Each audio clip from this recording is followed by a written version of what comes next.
A police dog scratched at a wall for hours, and when officers broke it open, they couldn't believe what was inside. Not for seconds, not for minutes, but hours of relentless scratching. His handler tried everything: commands, treats, redirects. But this dog refused to move. He just kept scratching, whining, desperate. And when those officers finally made the decision to break that wall open, what they discovered inside would haunt them forever. Shadow wasn't your average police dog.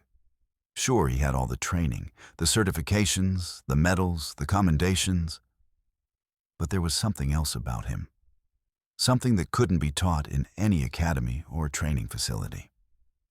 His handler, Marcus, had worked with dozens of K9 units over his 20-year career. But he'd never met a dog like Shadow. Other officers would whisper about it. "Shadow just knows," they'd say. There were stories, urban legends almost, about cases Shadow had solved that defied logic. A missing person found 3 states away because Shadow alerted to a scent that was weeks old.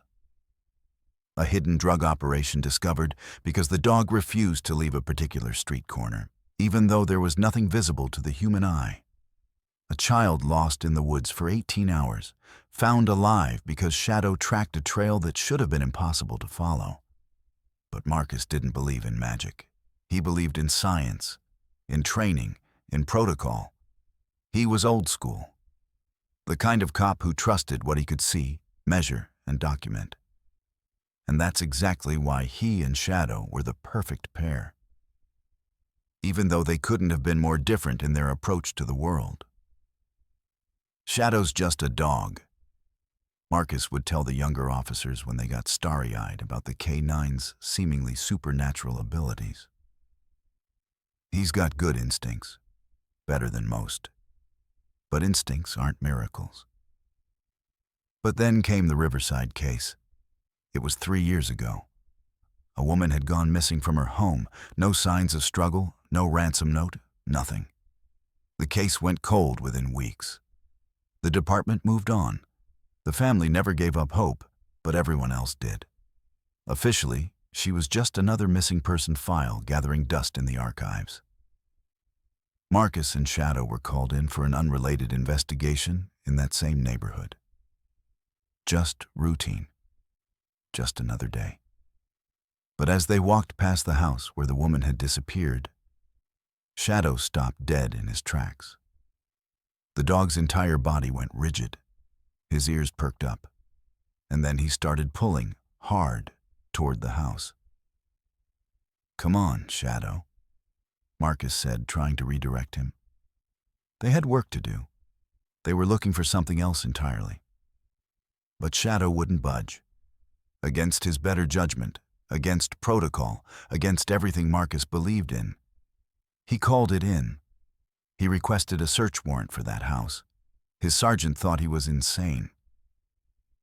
"On what grounds, Marcus? A dog's hunch?" But Marcus pushed. He insisted. And maybe it was his 20 years of service, or maybe it was something in his voice that made his sergeant listen. They got the warrant. They found her in the basement, alive, barely. The woman had been held captive in a hidden room for nearly 2 years. She should have been dead. By every medical standard, she should have been dead. But she wasn't. And Shadow had known. Somehow, impossibly, that dog had known. After that, Marcus stopped arguing about Shadow's instincts. He started trusting them. Not blindly, he was still a cop, still a man of evidence and procedure. But he learned to listen when Shadow was trying to tell him something. Because Shadow wasn't just a dog with good training. Shadow was a dog that knew things. And on the day that would change everything, Shadow was about to know something that would test Marcus's faith in his partner like never before. The dispatch call came in at 2:47 p.m. on a Tuesday. Marcus was finishing his lunch in the precinct break room when the radio crackled to life. "Unit 23, We've got a report of suspicious activity at the old Riverside Industrial Complex. Perimeter check requested. Possible trespassing. Marcus exchanged a glance with Shadow, who lifted his head at the sound of the radio. After 5 years together, the dog had learned to recognize the tone that meant work was coming. "Copy that," Marcus responded, already moving toward the door. "Unit 23 en route." The Riverside Industrial Complex was on the outskirts of the city, a sprawling warehouse district that had been slowly dying for the past decade. Most of the buildings were abandoned now, their windows boarded up, their walls covered in graffiti and rust. It was the kind of place where homeless people sometimes sheltered, where teenagers went to party, where the city's forgotten corners collected the debris of neglect. Marcus had been there dozens of times. Nothing ever came of these calls. It was routine, predictable, the kind of work that filled your shift without demanding much thought. He loaded Shadow into the back of the patrol car and headed out, the afternoon sun beating down on the asphalt as he drove. The warehouse district looked even more desolate in the daylight. Empty parking lots, chain-link fences with gaps torn in them, buildings that seemed to lean against each other like tired old men. When Marcus pulled up to the complex, he could see why dispatch had flagged it. The main gate hung open. Someone had cut through the lock. Fresh boot prints in the dust leading toward the largest warehouse. Recent activity, definitely. "All right, buddy," Marcus said, opening the back door for Shadow. "Let's see what we've got." Shadow jumped down from the car, his nose immediately working the air. The dog was alert but calm. This was familiar territory for both of them. They'd done this dance 100 times. Walk the perimeter, check for signs of break-ins or vandalism, file a report, move on. Marcus kept his hand on his belt as they approached the warehouse, not because he expected trouble, but because it was habit. Protocol. The building loomed ahead of them, its metal doors hanging partially open, revealing darkness inside. "Stay close," Marcus said to Shadow, though the dog never strayed far. They entered the warehouse cautiously. The interior was massive, a cavern of concrete and steel that stretched what seemed like forever in both directions. Shafts of light pierced through gaps in the walls and ceiling, creating strange patterns of brightness and shadow. The air was stale, heavy with the smell of rust and decay. Marcus's footsteps echoed as he walked, Shadow moving silently beside him. They cleared the first section methodically, checking corners, looking for signs of habitation or theft. Nothing. Just empty space and the ghosts of whatever industry had once thrived here. They moved deeper into the building, section by section. Marcus was already mentally composing his report. No signs of active trespassing, no evidence of theft or vandalism. Recommend securing the gate. Routine, standard, boring. But then Shadow stopped. Not gradually, not with a slow pause. The dog simply halted, his entire body going rigid, his ears swiveled forward, his nose tilted upward, catching something on the air that Marcus couldn't detect. "What is it, boy?" Marcus asked, though he already knew the answer. He'd learned to recognize that posture, that focus. Shadow's eyes locked on a section of wall about 50 yards ahead, partially obscured by old machinery and storage containers. And that's when everything changed. Marcus had learned to trust Shadow's instincts. But what he hadn't learned was patience. Every fiber of his cop brain wanted to rush forward, to investigate, to solve the puzzle immediately. Instead, he forced himself to move slowly, methodically, keeping Shadow close as they approached the area the dog had fixated on. The machinery was old. Massive industrial equipment that had been left to rust decades ago. Conveyor belts hung from the ceiling like the ribs of some dead animal. Hydraulic cylinders lay scattered across the floor like fallen bones. And behind it all, partially hidden, was a concrete wall. It wasn't part of the original structure. Marcus could tell that immediately. The wall was newer, not recent, but newer than the warehouse itself. It had been constructed to section off part of the building, creating a separate space. And it was solid, completely solid. No windows, no visible door. Just concrete blocks and mortar, painted over in faded gray. Shadow was pulling now, his leash taut, his entire body angled toward that wall. The dog's whining had started. That low, urgent sound that meant he'd found something significant. "Easy, boy," Marcus said, though his own pulse was quickening. "Show me." They moved closer, and Marcus began to examine the wall more carefully. It was well constructed, professionally done. Whoever had built this had known what they were doing. But there was something else. Something that made Marcus's instincts, the ones that had been honed over 20 years of police work, start to tingle. The wall smelled wrong. It was subtle, almost imperceptible beneath the overwhelming smell of rust and decay. But it was there. Something organic. Something that didn't belong in an abandoned warehouse. Marcus had smelled death before. In his line of work, you couldn't avoid it. Car accidents, suicides, natural deaths discovered too late. But this was different. This was concentrated. This was deliberate. Marcus's breathing became shallow as he processed what his nose was telling him. His mind was already jumping ahead, making connections that his training told him not to make until he had evidence. But Shadow had never been wrong before. "Dispatch, this is Unit 23, he said into his radio, his voice carefully controlled. "I'm going to need backup at the Riverside complex. Possible situation." There was a pause, the dispatcher picking up on something in his tone. "Copy that, Unit 23. What's the nature of the situation?" Marcus hesitated. If he said what he was thinking, it would trigger a full investigation, a crime scene unit, detectives, the whole machinery of a major case. And he didn't have proof. Not yet. Just a dog and a smell and a wall that looked suspicious. "Possible structural hazard," he said finally, which was technically true, though not in the way the dispatcher would interpret it. "I want to secure the area. ETA on backup?" "Unit 24 and Unit 31 are en route. ETA 5 minutes.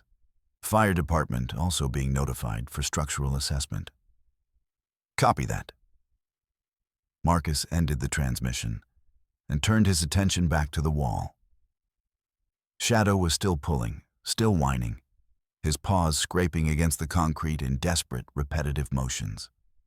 Not aggressive, not playful. Urgent, frantic. This was a dog trying to tell his handlers something critical. Marcus ran his hands over the concrete, feeling for any inconsistencies, any weak points. The wall was solid, but as his fingers traced along the base, he felt something else, a very slight gap between the bottom of the wall and the floor. Just a fraction of an inch. But it was there. And from that gap, the smell was stronger, unmistakable now that he was closer. Marcus knelt down, his eyes narrowing as he peered into the darkness beneath the wall. He couldn't see anything, but his nose confirmed what Shadow already knew. There was something on the other side of this wall, something that had been there for a while, something that had decomposed significantly. "What's in there, Shadow?" Marcus whispered, more to himself than to the dog. Shadow's scratching intensified, his whines becoming more desperate. The dog was trying to break through. trying to reach whatever lay beyond of that barrier. Marcus had seen Shadow work crime scenes before, had watched the dog alert to human remains with a precision that bordered on the supernatural. But he'd never seen the dog this agitated, this determined. Marcus stood up, his mind racing through possibilities. A body? Multiple bodies, possibly, hidden behind a wall in an abandoned warehouse. How long had they been here? Days? Weeks? Years? And how had someone managed to construct this wall without anyone noticing? The warehouse had been abandoned for years, but not that long. Someone had deliberately built this, deliberately hidden something. He looked around the warehouse, spotting a length of rebar leaning against one of the old machines. It was rusted but solid, probably 15 pounds of weight. He picked it up, testing its heft in his hands. His shoulders were already protesting. He wasn't as young as he used to be, and the physical demands of police work had a way of catching up with you. "Backup's coming," he said to Shadow, "but I think we both know we're not going to wait." Shadow barked, a sharp, affirmative sound. The dog understood. After 5 years together, they had a language that transcended words. Marcus approached the wall and with methodical precision began to pry at the concrete. He started at the gap at the base, working the rebar into the space and using it as a lever. The first block cracked, a sharp sound that echoed through the warehouse. Then another. Dust and fragments fell to the ground as he worked, each blow of the rebar against concrete sending echoes through the vast space.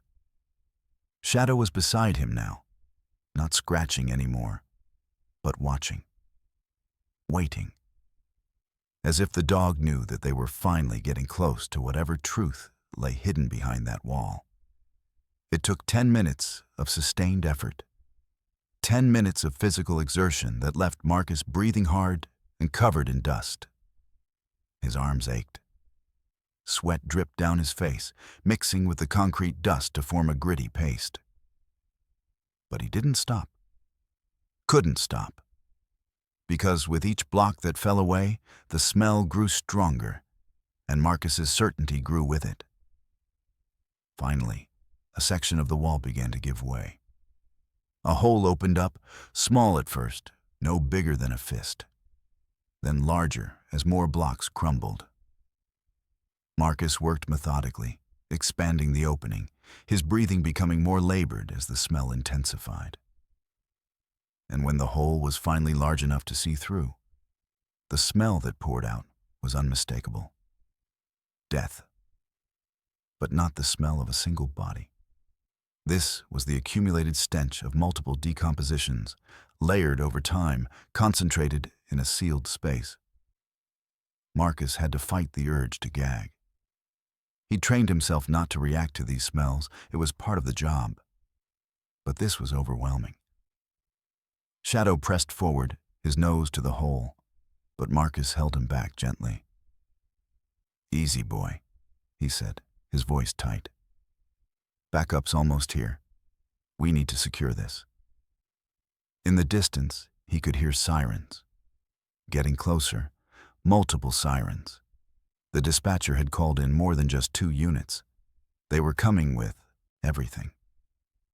Marcus shone his flashlight through the hole in the wall, trying to see what lay beyond. The beam caught something, a shape, then another. And as his eyes adjusted to the darkness, Marcus felt his stomach drop. There were bodies in there, not one, not two. Multiple bodies, arranged in the darkness like macabre furniture. Some were skeletal, the flesh long since decomposed. Others still had remnants of clothing clinging to them. And the smell. God, the smell was like nothing Marcus had ever experienced. It was the smell of death, concentrated, aged, fermented in the darkness. Shadow whimpered, a sound of distress and confirmation. The dog had known, had been trying to tell Marcus for weeks, probably, since the day they'd first passed this warehouse. But Marcus hadn't been listening, or maybe Shadow had only recently picked up the scent. Time was hard to judge with decomposition. "How many?" Marcus whispered, though he knew Shadow couldn't answer. He counted the visible shapes, his flashlight beam moving across them methodically. 5. At least 5 that he could see. Maybe more, hidden in the darkness beyond the reach of his light. The sirens were getting louder now, close enough that Marcus could see the red and blue lights beginning to reflect off the warehouse walls. His backup was arriving. The investigation was about to begin in earnest. Marcus stepped back from the wall, his mind already shifting into the mode required for a major crime scene investigation. Evidence preservation, chain of custody, proper procedure. All the things that would ensure that whoever had done this, whoever had hidden these bodies, would pay for it. But first, he knelt down beside Shadow and ran his hand along the dog's head. "Good boy," he said quietly. "You did good. You knew. You always know." Shadow pressed his head against Marcus's leg, and for a moment they stood together in the gathering darkness of the warehouse. Two partners who had just uncovered something terrible. Something that would change everything. The warehouse transformed in minutes. What had been a quiet, desolate space filled only with the echoes of Marcus's footsteps suddenly became a controlled chaos of official activity. Police cars pulled up one after another, their sirens wailing and then cutting off in staggered succession. Officers emerged from vehicles with practiced efficiency, their hands resting on their duty belts, their eyes sharp and alert. The first responders secured the perimeter, stringing yellow crime scene tape between the warehouse columns and establishing a clear boundary that no one could cross without authorization. A uniformed sergeant named Patterson, a veteran with 30 years on the force, took charge of the outer cordon. He'd worked enough crime scenes to know the protocol by heart, and he executed it with the precision of someone who understood that evidence preservation could mean the difference between conviction and acquittal. Detective Sarah Chen was the first investigator on scene. She was in her mid-40s, with sharp features and sharper instincts.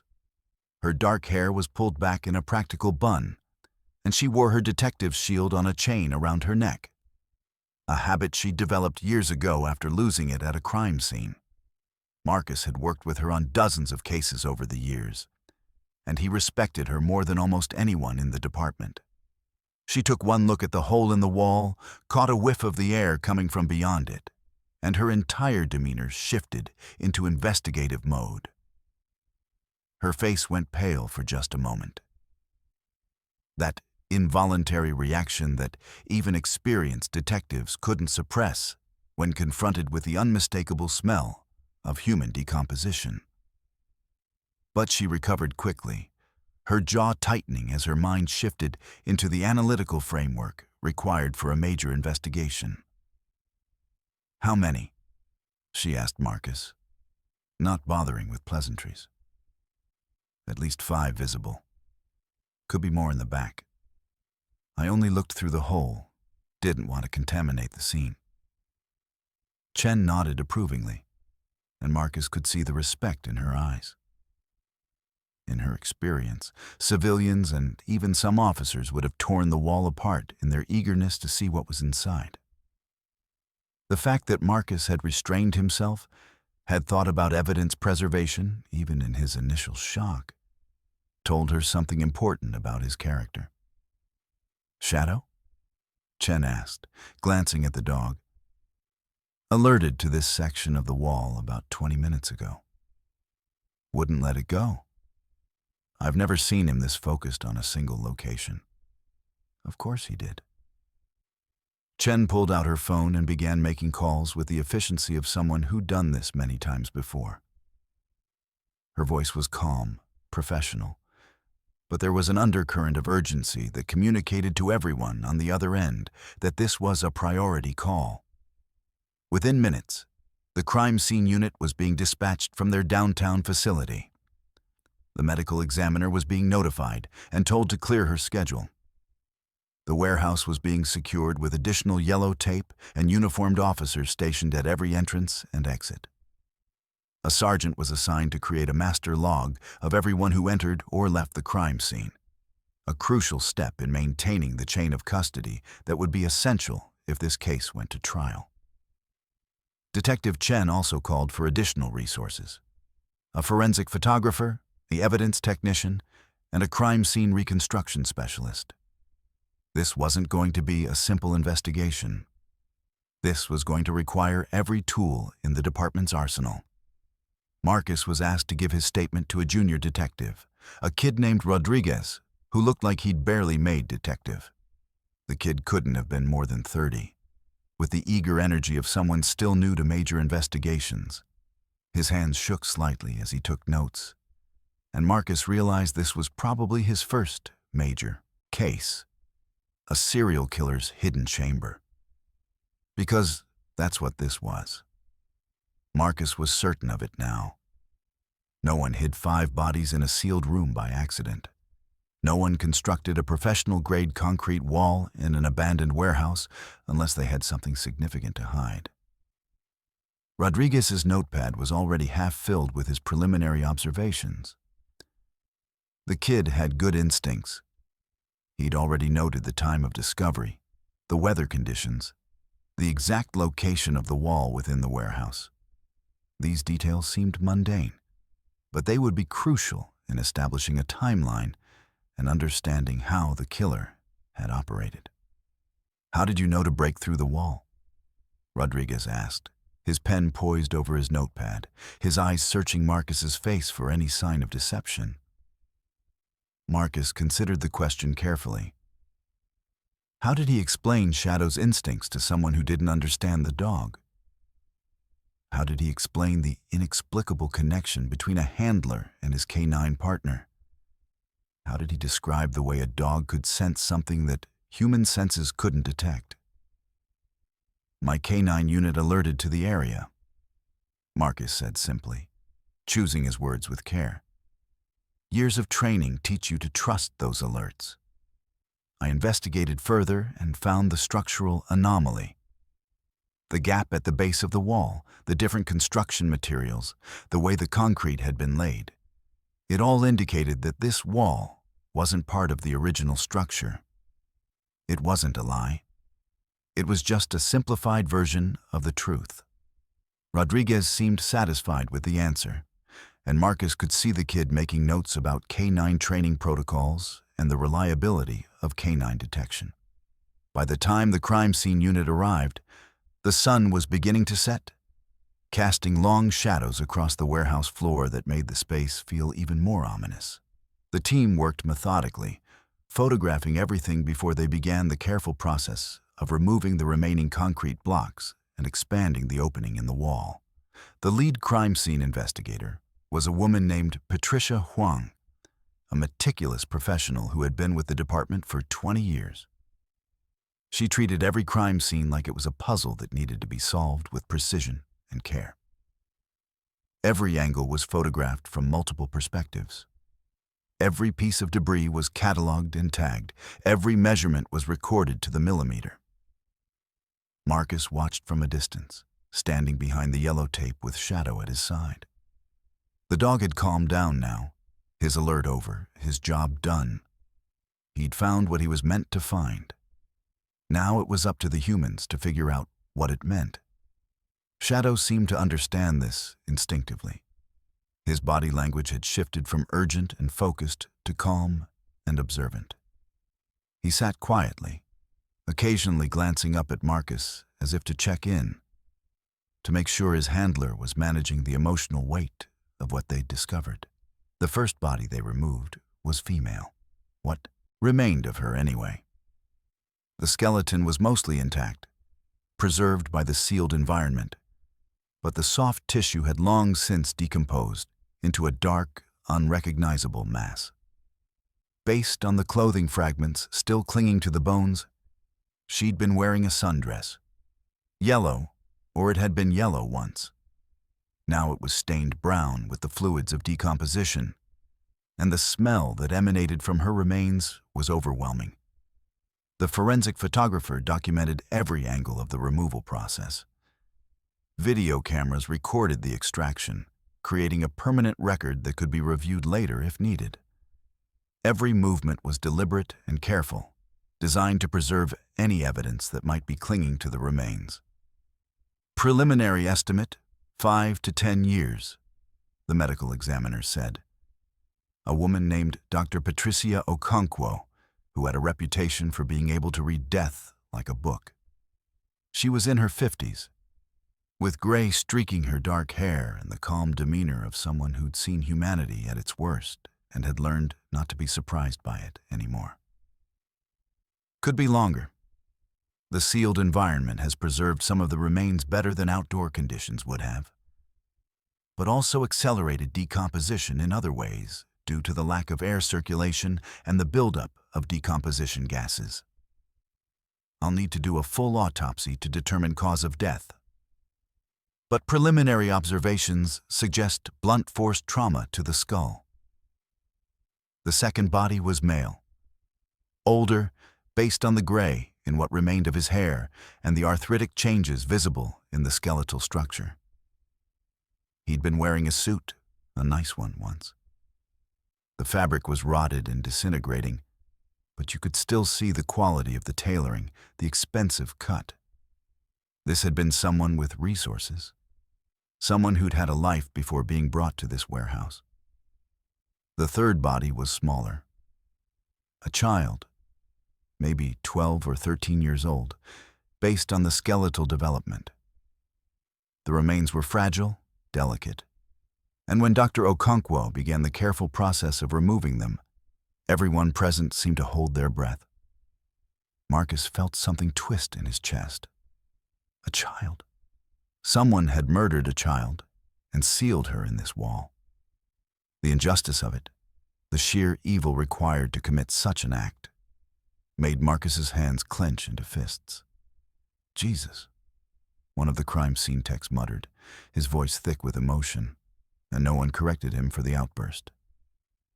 In situations like this, professionalism had to bend to accommodate the very human response to witnessing such horror.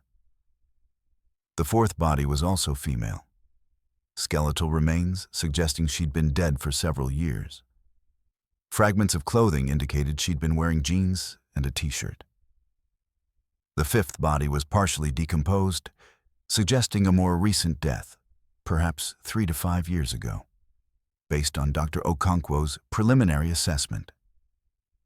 By the time they'd removed all 5 bodies and carefully placed them in individual body bags for transport to the medical examiner's office, it was nearly midnight. The warehouse had become a tomb of fluorescent work lights and professional sadness. The lights cast harsh shadows that made the space feel surreal, like they were all trapped in some nightmare that they couldn't wake up from. Every officer present understood the weight of what they were dealing with. This wasn't just a crime. This was evil. The kind of evil that made you question your faith in humanity, that made you wonder how someone could harbor such darkness in their soul without anyone noticing. Detective Chen was coordinating with the department's Major Crimes Unit, which had now taken over the investigation from the initial responders. She stood near the wall, her phone pressed to her ear, speaking in low tones to someone at headquarters. Marcus could see the tension in her shoulders, the way her jaw was clenched. She was already thinking 3 steps ahead, already planning the investigative strategy that would be needed to identify the killer. When she finally ended the call and turned to Marcus, her expression was grim. "I'm going to need you to write a detailed report," she said, walking over to where Marcus stood with Shadow.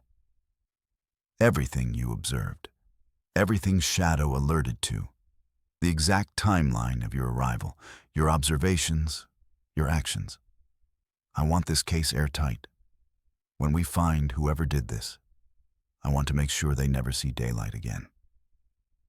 "Understood," Marcus said. "And Marcus?" Chen placed a hand on his shoulder, her touch surprisingly gentle given the circumstances. Good work. If you hadn't trusted your dog's instincts, if you hadn't had the presence of mind to preserve the scene, we might never have found these people. Their families might never have known what happened to them. You gave them answers. You gave them closure. Marcus nodded, but he didn't feel good. He felt heavy, burdened by the knowledge of what had happened in this warehouse. Someone had been holding these people captive, torturing them, killing them. And they'd done it in this building, probably for years, while the city went about its business above them, oblivious to the horror unfolding in the darkness below. The drive home was long and silent. Marcus drove slowly, carefully, his mind still processing the events of the day. Shadow slept in the back seat, his body twitching occasionally as he dreamed. Probably reliving the moment he'd alerted to the wall, the moment he'd accomplished his mission. His apartment was small, a one-bedroom place that he'd never bothered to decorate properly. The walls were bare, except for a few framed photographs.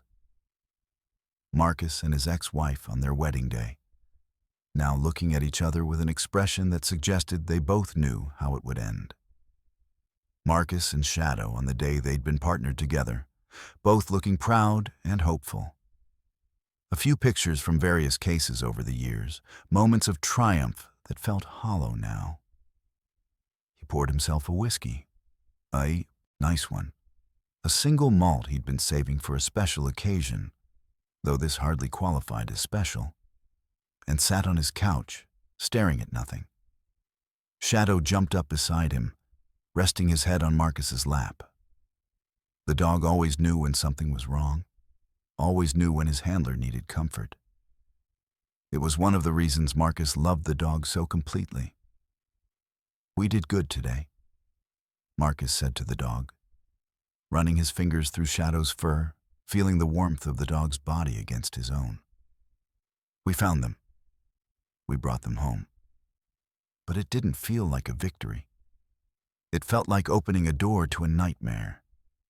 It felt like discovering that evil had been hiding in plain sight, operating in the abandoned spaces of the city while everyone else went about their lives. His phone buzzed at 2:47 a.m., a text from Detective Chen. First body identified. Missing person from 2016. Name was Jennifer Walsh, 24 years old. Disappeared from her apartment downtown. Case went cold after 6 months. Parents still alive. "I'm heading to their house now to notify them. This is going to destroy them." Marcus stared at the name on his phone screen. Jennifer Walsh. She had a face now, a life, a history. She had people who loved her, who'd spent years wondering what happened to her, who'd probably gone through every stage of grief multiple times over. The initial panic, the desperate hope, the gradual acceptance that she was probably dead, the terrible limbo of not knowing for certain. And now they would know. They would know that their daughter had been murdered and hidden in a warehouse for 9 years. They would have to live with that knowledge for the rest of their lives. Marcus didn't sleep that night. He sat on his couch with Shadow, drinking whiskey and thinking about Jennifer Walsh and the other 4 bodies. Wondering who they were. Wondering how long they'd suffered.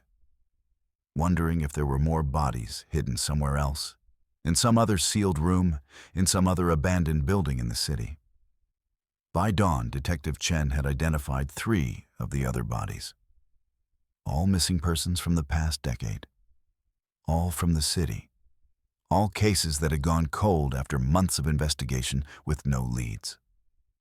The identifications came in a series of text messages. Michael Torres, 31, missing since 2014. Construction worker, family thought he'd run off to avoid child support payments. Lisa Chen, no relation, 19, missing since 2013. College student, parents spent years wondering if she'd run away. David Rothstein, 47, missing since 2009. Accountant, Wife eventually remarried, assuming he'd abandoned her. And there was one body that remained unidentified. A male's skeletal remains suggesting he'd been dead the longest, at least 15 years, possibly longer. The bones were brittle and fragile, and Dr. Okonkwo had indicated that determining a cause of death might be difficult given the advanced state of decomposition. "We're running DNA against missing persons databases," Chen told Marcus when she called him at 6 a.m., her voice hoarse from lack of sleep.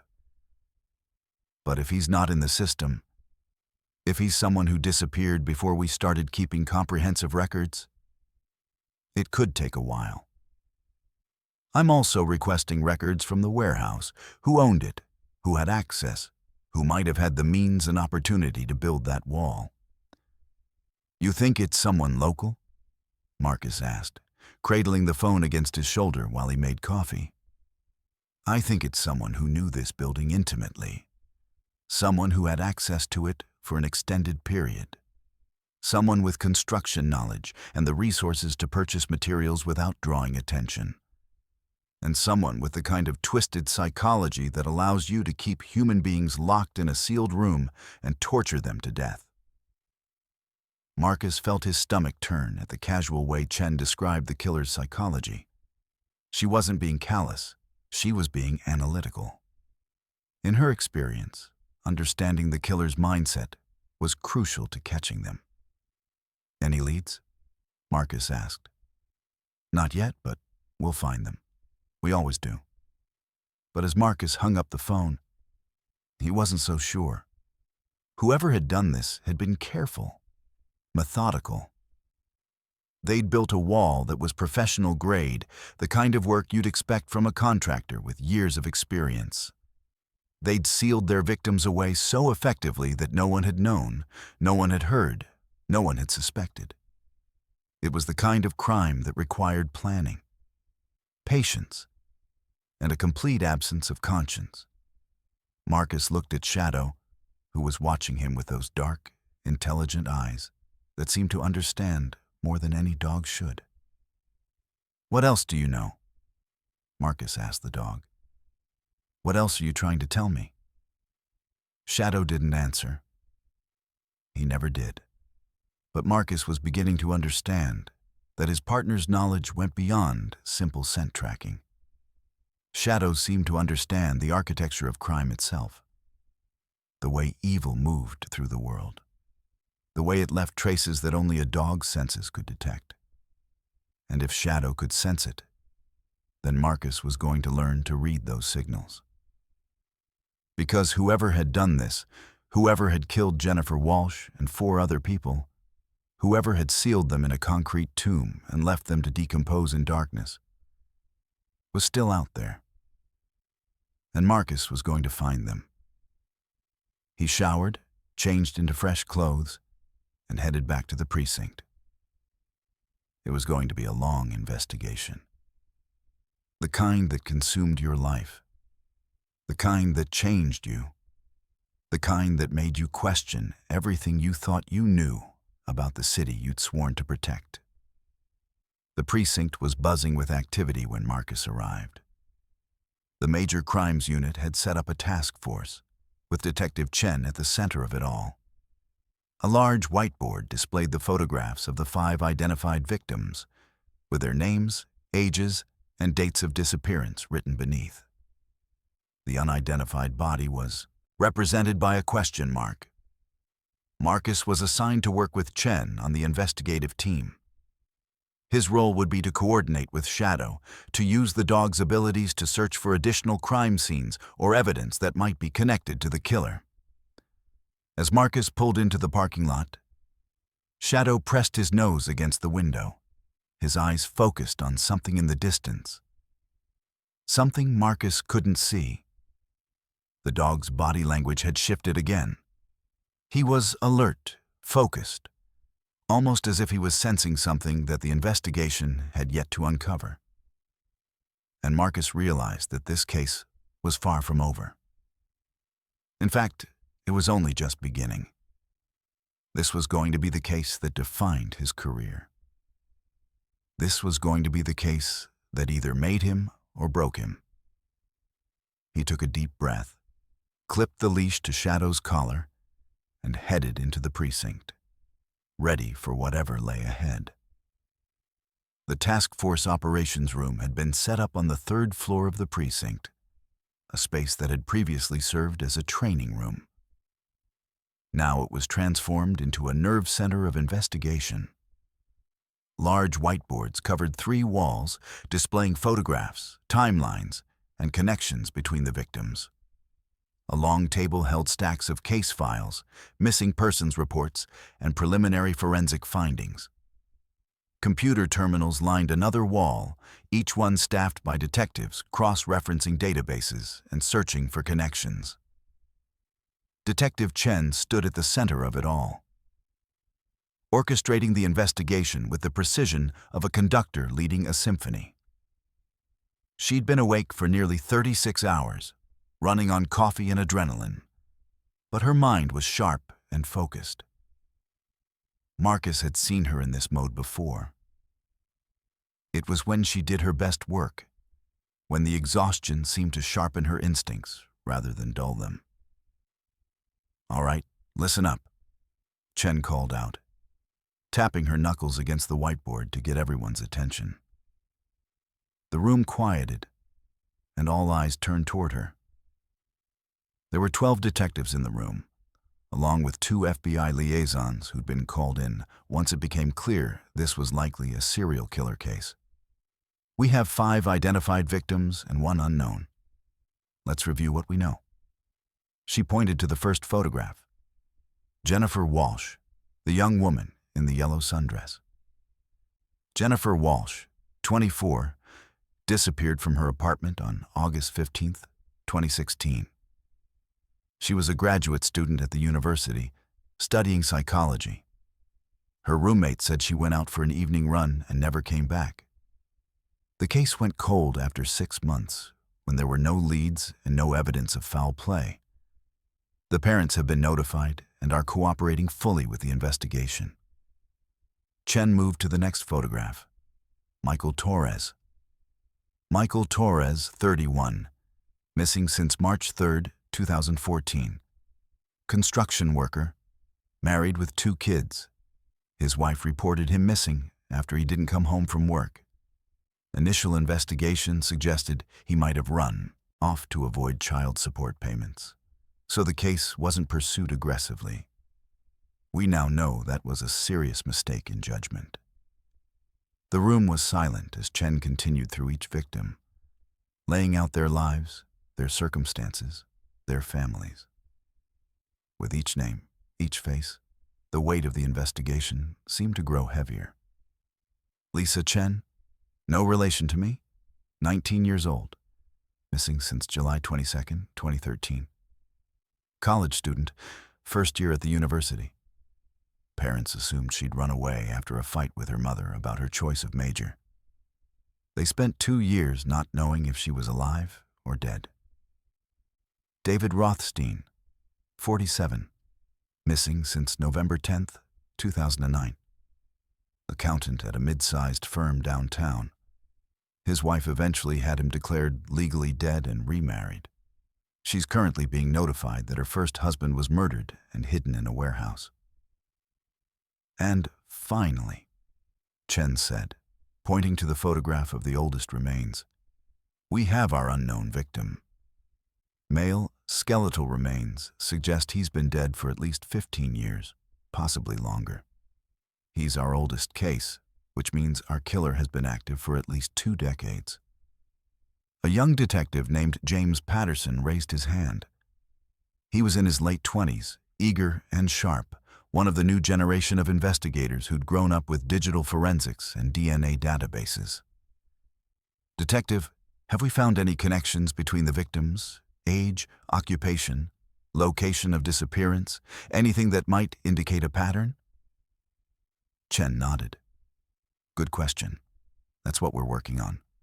Let me break down what we have so far." She pulled out a folder and began distributing copies of a chart she'd prepared. The chart showed the victims' ages at the time of disappearance, their occupations, their locations, and the dates they went missing. Jennifer Walsh was 24, a graduate student. Michael Torres was 31, a construction worker. Lisa Chen was 19, a college student. David Rothstein was 47, an accountant. Ages range from 19 to 47. Occupations are all over the place, no clear pattern there. Locations of disappearance are spread across the city, downtown, near the university, residential neighborhoods. The only real connection is that they all disappeared from the city, and they all ended up in that warehouse. Marcus had been standing quietly in the corner of the room, watching the investigation unfold. Shadow was lying at his feet, alert but calm. The dog had been quiet all morning, which was unusual. Normally, Shadow would be restless in a room full of people. But today, he seemed almost contemplative, as if he was processing the information along with the detectives. "What about the warehouse itself?" Marcus asked, speaking up for the first time. "Who owned it? Who had access?" Chen turned to a detective named Susan Rodriguez, who'd been researching the warehouse's history. "The warehouse was built in 1987, Rodriguez said, consulting her notes. "It was originally owned by a manufacturing company called Riverside Industries. They used it for storing industrial equipment and materials. The company went bankrupt in 2001, and the building was purchased by a holding company. The holding company has changed hands several times over the years, but it's been largely abandoned since 2005. "So anyone could have had access?" Chen asked. "Not necessarily. The building is supposed to be secured, chain-link fence around the perimeter, locked gates, security system. But the security system hasn't been maintained in years, and the fence has several gaps. Someone with knowledge of the building could have gotten in without much difficulty." Chen made a note on the whiteboard. "We need to pull the complete history of the building. Every owner, every employee, every contractor who worked there. I want to know who had keys, who had security codes, who had the knowledge and access to construct a wall like that." Over the next several hours, the investigation began to take shape. The forensic team reported that the concrete used in the wall was a specific brand that had been manufactured between 2003 and 2008. A narrow window that helped narrow down the timeline. The construction work was professional grade, suggesting someone with formal training or extensive experience. Dr. Okonkwo reported that preliminary cause of death for all 5 identified victims appeared to be blunt force trauma, though she would need to conduct full autopsies to be certain. The trauma pattern suggested they'd been beaten, possibly with a blunt instrument like a hammer or a pipe. "This is a torture killer," one of the FBI liaisons, a man named Agent Morrison, said quietly. "Someone who derives pleasure from inflicting pain. The fact that he sealed them in a wall suggests he wanted to keep them, to revisit them, to maintain control even after death." Marcus felt Shadow shift beside him, the dog's body going tense. He placed his hand on the dog's head, and Shadow leaned into the touch, seeking reassurance. "What about the oldest victim?" Marcus asked. "The one we haven't identified yet?" Chen pulled up the forensic report on her computer. Dr. Okonkwo estimates he's been dead for 15 to 20 years. The bones are heavily degraded, making it difficult to determine cause of death with certainty. But there are some interesting findings. The skeletal structure shows signs of repeated trauma, old fractures that healed and were then rebroken. This suggests prolonged abuse over an extended period before death. "How extended?"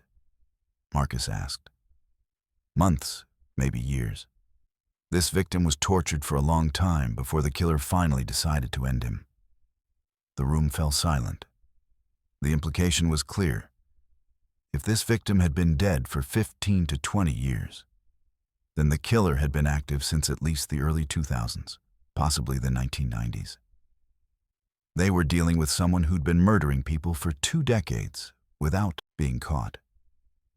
As the afternoon wore on, Marcus found himself becoming increasingly restless.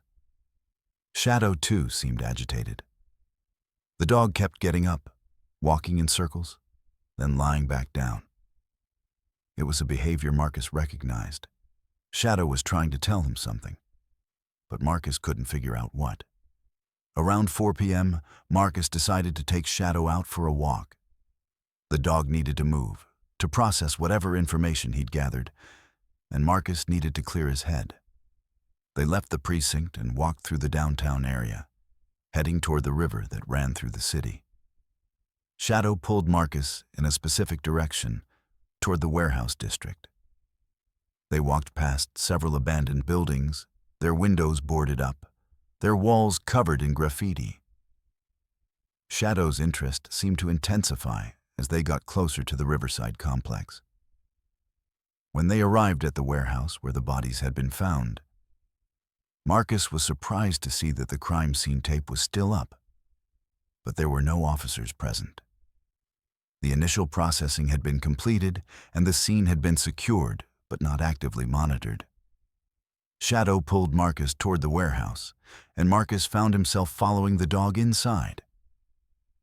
It was probably against protocol. The scene was still technically active. But Marcus trusted Shadow's instincts implicitly. Inside, the warehouse was different in daylight than it had been at night. Sunlight streamed through the high windows, casting long shadows across the floor. The wall with a hole in it was still there, a grim reminder of what had been discovered. Shadow walked directly to the wall and began sniffing along the base, his nose working methodically. Then he turned and walked deeper into the warehouse, pulling Marcus along. They passed through several sections of the building, moving away from the wall where the bodies had been found. Shadow seemed to be following a scent trail, his nose to the ground, his body language focused and intent. Finally, Shadow stopped in front of what appeared to be an old office space. The door was partially open, hanging on rusted hinges. Shadow pushed his nose against it, and Marcus gently pushed the door wider. Inside, the office was in ruins. Desks overturned, filing cabinets broken open, papers scattered across the floor. But what caught Marcus's attention was a photograph on the wall. A faded, water-damaged photograph that had been pinned to the wall with a rusty nail. Marcus pulled it down carefully. It showed a group of men standing in front of the warehouse, all smiling at the camera. They were wearing hard hats and work clothes. One of the men had his arm around another man's shoulders. They looked happy, proud of their work. Marcus recognized the warehouse in the background. This photograph had been taken right here, probably decades ago when the building was still in use. He studied the faces carefully, trying to see if any of them matched the description they had of the killer, but the photograph was too old, too faded. The faces were indistinct. Shadow whined softly, and Marcus realized the dog was alerting to something. Marcus looked around the office more carefully. There was a desk in the corner, partially hidden by a collapsed filing cabinet. Shadow was pulling toward it. Marcus moved the filing cabinet aside, revealing the desk. In the drawer, he found something that made his blood run cold. A journal, leather-bound, filled with handwritten entries. And on the first page, a name, Thomas Everett. Marcus carefully pulled on a pair of latex gloves from his pocket, he always carried them, and opened the journal. The entries were dated, going back years. The handwriting was neat, almost obsessive in its precision. The first entry was from 1998. I have found my place. Here, in this warehouse, I can do what I was meant to do. No one will hear them scream. No one will find them. This is my kingdom, my cathedral of pain. and I am the priest. Marcus felt his skin crawl as he read further. The entries described kidnappings, torture, murder. They described the killer's philosophy, his justifications, his twisted logic for what he was doing. They were the ravings of a deeply disturbed mind, someone who'd managed to hide his true nature from the world while committing unspeakable acts. And then, about halfway through the journal, the entries stopped. The last entry was from 2009. I am leaving this place. The authorities are getting too close. I can feel it. They are beginning to ask questions about the disappearances. I must go. I must find a new place, a new kingdom. But I will remember this. I will remember all of them. They will live forever in my memory, screaming, begging, dying. Marcus carefully placed the journal in an evidence bag and called Detective Chen. I found something, he said quietly. You need to get to the warehouse and bring a forensic team. Within 30 minutes, Chen and a team of detectives had arrived at the warehouse. Marcus showed them the office and the journal. Chen's face went pale as she read the first few entries. This is it, she said, her voice barely above a whisper. This is our killer, Thomas Everett. We need to find him. But as the forensic team began processing the office, it became clear that Thomas Everett had been very careful. There were no fingerprints, no DNA, no identifying information beyond the journal itself. The photograph on the wall was too old and too faded to be useful. However, the journal provided something crucial, a name. And with a name, they could begin to search. By evening, the detectives had discovered that Thomas Everett had been employed at the warehouse from 1998 to 2009 as a maintenance supervisor. He'd had access to all areas of the building. He'd had the knowledge and the resources to construct the wall. And most importantly, he disappeared in 2009, right around the time the journal entries stopped. Where is he now? Chen asked, staring at the employment records on her computer screen. That's what we need to find out, Marcus said, watching as Shadow lay at his feet, seemingly satisfied that his work was done. The dog had led them to the journal. The dog had found the first real lead in the case. And now, the hunt for Thomas Everett was about to begin. The discovery of Thomas Everett's journal transformed the investigation from a reactive search into an active manhunt. Within hours of finding the leather-bound book, the FBI had taken a more prominent role in the case, and the task force had expanded to include federal agents, state police, and even Interpol, given the possibility that Everett might have fled the country. Detective Chen stood in the operations room, now significantly expanded with additional computers, phones, and personnel. The walls were covered with new information. Thomas Everett's employment history, his family background, financial records, and anything else they could dig up about the man who'd hidden 5 bodies in a concrete tomb. Thomas Everett, born 1967. Chen announced to the assembled task force, clicking through a presentation she'd prepared. Age 58 now, if he's still alive. No criminal record prior to 1998, which suggests he was either very good at hiding his crimes or his murderous impulses didn't manifest until later in life. Raised in the city by a single mother who worked as a nurse. Father was absent from the picture. A photograph appeared on the screen, a driver's license photo from 2008. Everett had a nondescript face, the kind of face you'd pass on the street without noticing. Brown hair, brown eyes, average build. He looked like 1,000 other men in the city. That ordinariness was perhaps his greatest asset as a killer. He could blend in, disappear into crowds, go unnoticed. After leaving his job at the warehouse in 2009, Everett disappeared. Chen continued. No employment records, no bank activity, no credit card usage. He essentially vanished. We're working on the assumption that he either died, left the country, or changed his identity.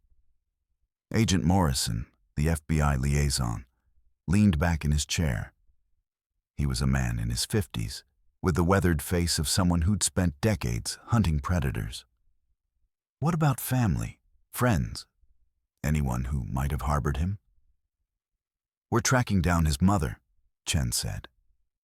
She's still alive, living in a care facility across town. She's in the early stages of Alzheimer's, but we're going to try to interview her. We're also looking into any friends or associates from his employment record. Marcus stood in the back of the room, watching the investigation unfold. Shadow was curled up at his feet, the dog's eyes half closed but alert. Marcus had been thinking about the journal entries, about the way Everett had written about his victims. The language was clinical, detached, as if he was describing laboratory experiments rather than human beings. What about the oldest victim? Marcus asked, speaking up. The one we haven't identified yet. If Everett was active since 1998, that victim might help us understand when his murders began. Chen nodded. Good point. Dr. Okonkwo is running the DNA from all the remains through the missing persons database. We're also checking against unidentified remains from cases going back to the early 1990s. If we can identify that first victim, we might be able to establish a timeline for when Everett's killing spree began. Over the next several days, the investigation moved at a frenetic pace. Every lead was pursued, every angle examined. Detectives fanned out across the city, interviewing people who'd worked with Everett, people who'd known him, people who might have information about where he'd gone. Marcus found himself increasingly involved in the investigation, working with Shadow to search for additional crime scenes. If Everett had been active for over a decade, there might be other locations where he'd held victims, other hidden chambers where bodies might be waiting to be discovered. They searched 3 other abandoned warehouses in the industrial district, following leads that came from the journal and from interviews with former warehouse workers. Shadow alerted at 2 of them. Faint sense of death that had long since faded, but that the dog's sensitive nose could still detect. Both locations showed signs of habitation: old furniture, makeshift beds, restraints bolted to the floor, but no bodies.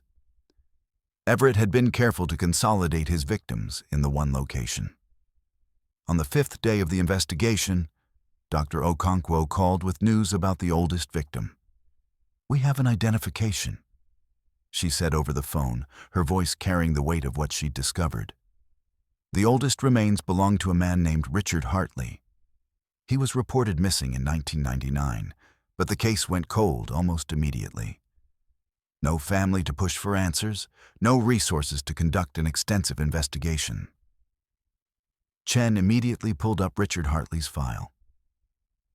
32 years old when he disappeared.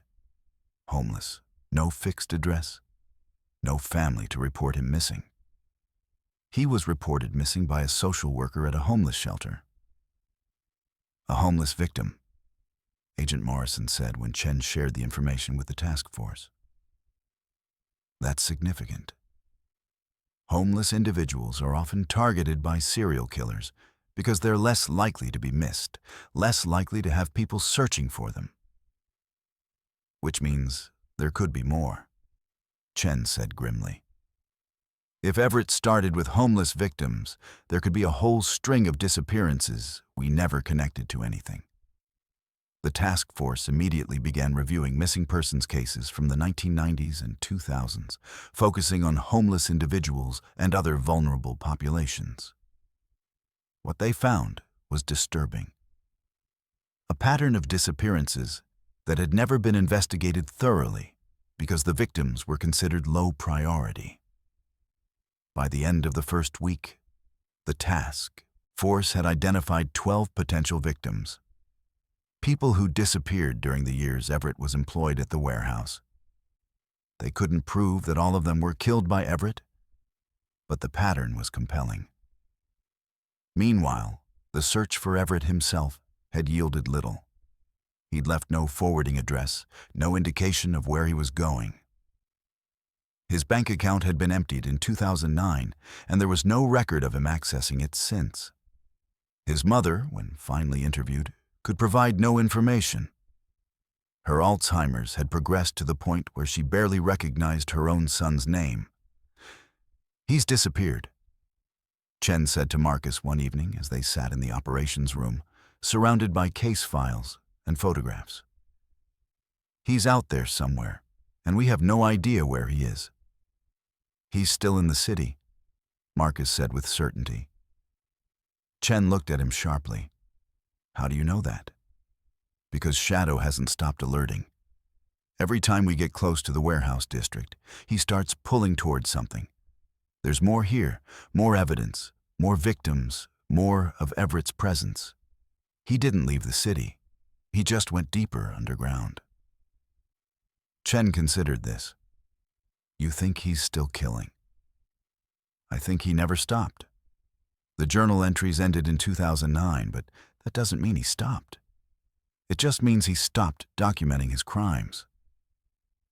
The implications of this statement hung in the air between them. If Everett was still active, if he'd continued killing for another 16 years without being caught, then there could be dozens more victims waiting to be discovered. Chen made a decision. "We're expanding the search. I'm bringing in ground-penetrating radar teams. We're going to scan every abandoned building in the industrial district. If there are more bodies, we're going to find them." Over the next 2 weeks, the task force conducted an unprecedented search of the city's abandoned buildings. Teams with specialized equipment scanned basements, sealed rooms, and underground spaces. Shadow worked alongside the teams, his nose confirming what the radar suggested: locations where human remains might be hidden. They found 3 more sealed spaces. The first contained the remains of 2 bodies, both heavily decomposed, both unidentified. The second contained 1 body. The third was empty but showed clear signs of having been used as a torture chamber. Restraints, bloodstains, implements of torture scattered across the floor. With each discovery, the scope of Everett's crimes became clearer. He wasn't just a serial killer. He was a prolific serial killer. Someone who'd operated with impunity for years because his victims were people no one was looking for. "We're up to 9 confirmed victims now," Chen said, updating the task force on their findings. "And potentially dozens more that we haven't found yet. This is one of the largest serial killer cases this city has ever seen." Marcus was in the operations room when the call came in. It was from a detective in the southern part of the city, an area that had been outside the initial search radius. "We got a hit," the detective said excitedly. "A woman matching Everett's description was spotted at a bus station 3 days ago. She bought a ticket to Portland." "She?" Chen asked, confused. "Yeah, that's the weird part. The person was wearing a wig and women's clothing, but the facial structure, the build, it matches Everett. He's disguised himself." Chen's face went pale. "He's running. He knows we're getting close." "We've already notified Portland Police and the FBI field office there," the detective continued.